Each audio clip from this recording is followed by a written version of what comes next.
আমাদের মেসেজ, সঠিক কথা, যাদের প্রবলেম, যে কোনো ইস্যু জাতিকে বলতে হবে, ন্যায়ের পক্ষে আমাদের লড়তে হবে। এই কথা শেষ করে আমি আমার বক্তব্য শেষ করলাম। ওয়াকে দাওয়ান আলহামদুলিল্লাহ। প্রতিক্রিয়া হলো হাসিনা যে লাইভে আসি, উনি উনি যে বলতে চাই, এত কিছুর পরেও, এত খুন, এত হাজার হাজার মানুষকে সারা পৃথিবী যদি নিউজ করা হয়, হাসিনার পথে এত জুলুম অত্যাচার কেউ করে না, যদি বিশ্বে জুড়ে রেকর্ড করা হয়। উনি তারপরেও উনি ক্ষমতা আসার জন্য যেভাবে উনি কথা বলে লাইভে এসে নির্লজ্জ ভাষায়, আমরা তীব্র নিন্দা জানাই হাসিনাকে, হাসিনার দোষকদেরকে।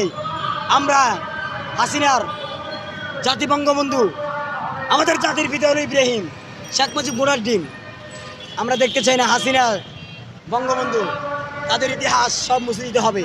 আমার দাবি এগুলোই, বাংলাদেশেই যেখানে তাদের কিছু পাওয়া যাবে হাসিনা শেখ মুজিবের সব কিছু ভেঙে গুড়ে দিতে হবে। এটা আমাদের হৃদয়ের আবেগ, হৃদয়ের কথা। আমাদের ঘৃণা লাগে, আমাদের ঘৃণা লাগে।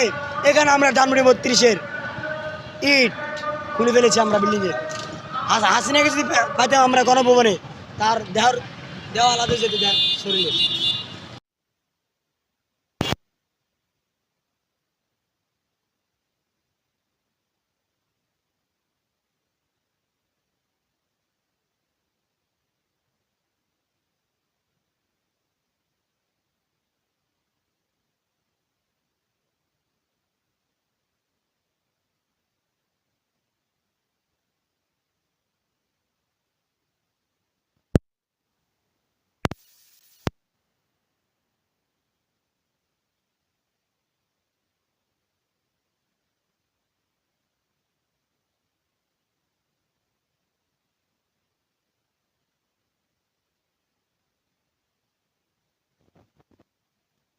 দিকে তাকাও।